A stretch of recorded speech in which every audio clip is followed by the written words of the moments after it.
Hello everyone, welcome back to my channel. आज हमारी English pedagogy की क्लास 6th है।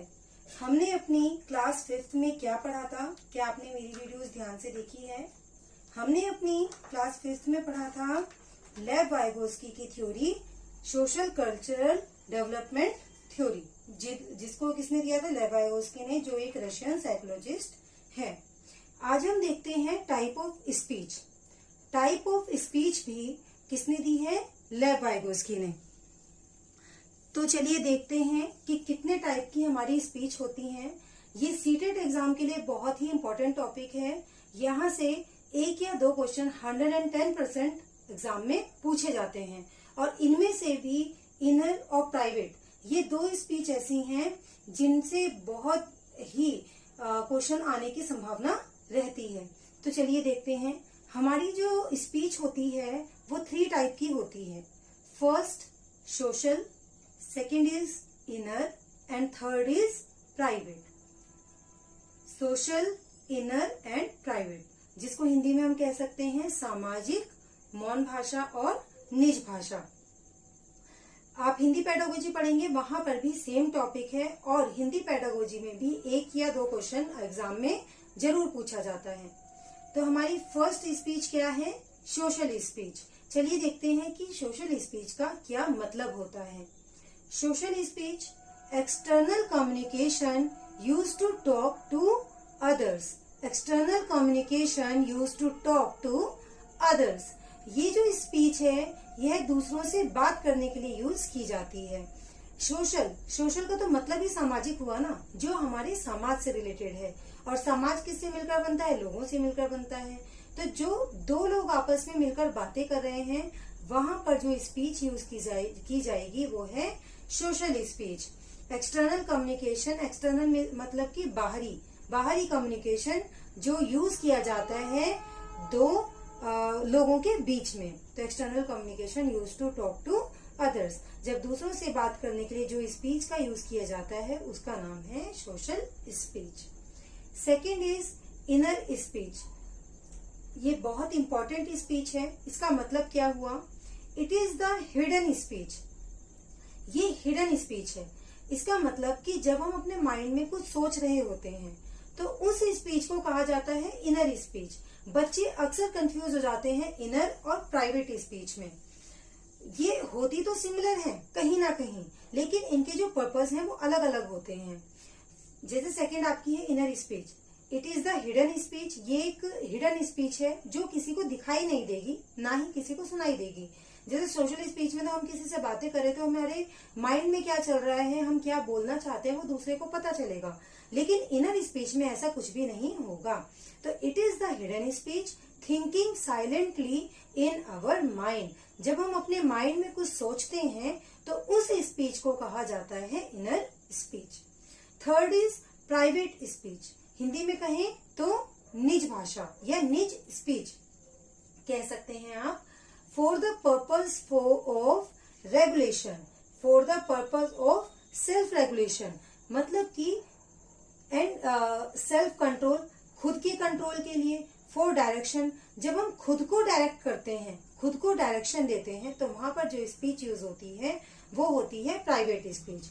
फॉर गाइड, जब हम खुद को गाइड कर रहे होते हैं। जैसे आप देखिए, आप मार्केट में बुक लेने जाते हैं तो आप माइंड में सोचते हैं। जब आप माइंड में सिर्फ सोच रहे हैं तो वहां पर जो स्पीच यूज होगी वो है इनर स्पीच। बट जैसे आपने बुक्स निकलवाई, ठीक है, जैसे आपने मान लीजिए कि इंग्लिश पेडागोजी से रिलेटेड ही आपने वहां पर बुक्स निकलवाई, तो आपने 2-3 बुक्स को देखा, तो वहां आप अपने माइंड को डायरेक्ट कर रहे हैं कि आपको कौन सी बुक लेनी है और कौन सी नहीं लेनी है। तो for the purpose of self regulation, self control, वहां पे आप अपने आप को कंट्रोल कर रहे हैं। फॉर डायरेक्शन, आप अपने आप को डायरेक्ट कर रहे हैं कि आपको कौन सी बुक लेनी चाहिए। तो यहाँ पर जो आपकी स्पीच यूज होगी वो होगी प्राइवेट स्पीच। ये तीनों ही स्पीच आपकी सीटेट एग्जाम के लिए, यूटेट एग्जाम के लिए बहुत ही ज्यादा इंपॉर्टेंट है। और ये किसने दी है? लेव वाइगोस्की ने। चलिए एक बार फिर से रिपीट करते हैं इसको। Type of speech, social, inner and private. Social means external communication used to talk to others. दूसरों से बात करने के लिए जो स्पीच यूज की जाती है वो होती है social speech. Inner speech, it is the hidden speech thinking silently in our mind. जब हम अपने माइंड में कोई चीज सोचते हैं तो उस स्पीच को कहा जाता है जब हम खुद से बातें करते हैं बिना किसी को सुनाए, मतलब कि हम अपने ही आप में जब बातें करते हैं तो उसको कहा जाता है inner speech. Private speech for the purpose of self regulation, self control, for direction या फॉर गाइड। तो जब हम अपने आप को गाइड करते हैं या खुद को कंट्रोल करते हैं, जब हम अपने आप को सही और गलत की डायरेक्शन देते हैं, तो वहां पर जो स्पीच यूज होती है वो होती है प्राइवेट स्पीच। चलिए एक थ्योरी को और हम पढ़ लेते हैं अच्छे से। हमारी नेक्स्ट थ्योरी है multi factor theory. Multi factor theory, जिसको हम हिंदी में कहेंगे बहुबुद्धि का सिद्धांत। बहुबुद्धि का सिद्धांत किसने दिया है? Given by Howard Gardner. ये सीटेट एग्जाम के लिए, यूटेट एग्जाम के लिए आपकी बहुत ही इंपॉर्टेंट थ्योरी है। तो चलिए देखते हैं कि इन्होंने मल्टी फैक्टर थ्योरी में क्या बताया है। हावर्ड गार्डनर के अकॉर्डिंग जो इंटेलिजेंस होती है वो 9 प्रकार की होती है, 9 टाइप्स ऑफ इंटेलिजेंस। आप कहीं पर भी IN देखेंगे, IN तो इसका मतलब है इंटेलिजेंस। आपको बहुत सारी बुक्स में ये 8 टाइप की दिखेंगी, लेकिन ये एक्चुअल में कितने टाइप्स की होती है? 9 टाइप्स की। और किसने बताया है? हावर्ड गार्डनर ने। सीटेट में या यूटेट वगैरह की जो भी टीचिंग एग्जाम है उसमें डायरेक्ट क्वेश्चन इस तरह से पूछा जाता है कि मल्टी फैक्टर जो थ्योरी है वो किसने दी है, तो वहां पे साइंटिस्ट कौन आएंगे?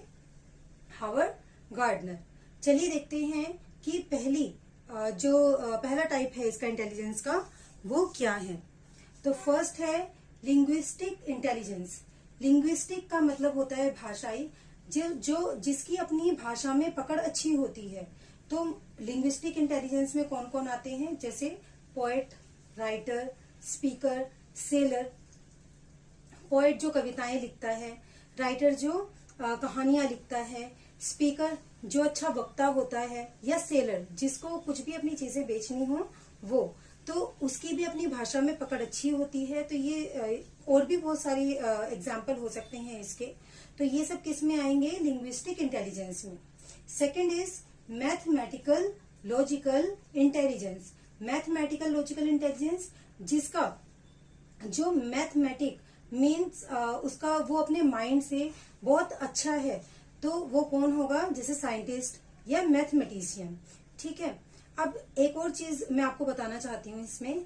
हावर्ड गार्डनर ने जो अपनी मल्टी फैक्टर थ्योरी दी है, तो उनके अकॉर्डिंग उन्होंने अपनी थ्योरी में ये बताया है कि जो इंटेलिजेंस है उसके 9 टाइप होते हैं। अगर उसमें से कोई एक टाइप भी अगर खराब हो जाता है या किसी पर्सन के अंदर नहीं होता है, तो बाकी जितने भी इंटेलिजेंस बचे हैं वो व्यक्ति के अंदर होंगे।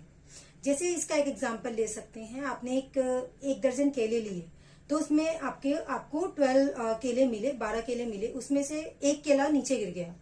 तो जो नीचे गिरा है वो खराब हो गया। तो खराब कितने हुए? सिर्फ एक ही तो खराब हुआ, बाकी सब तो ठीक है।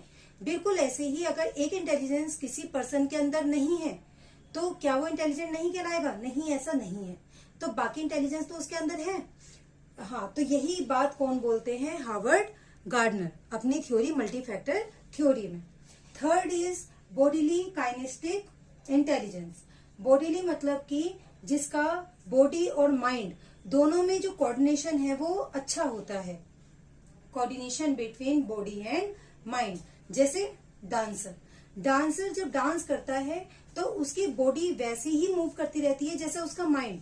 वो अपने माइंड के अकॉर्डिंग देखता रहता है कि किस तरीके से उसको किस गाने पर किस तरह से स्टेप करने हैं।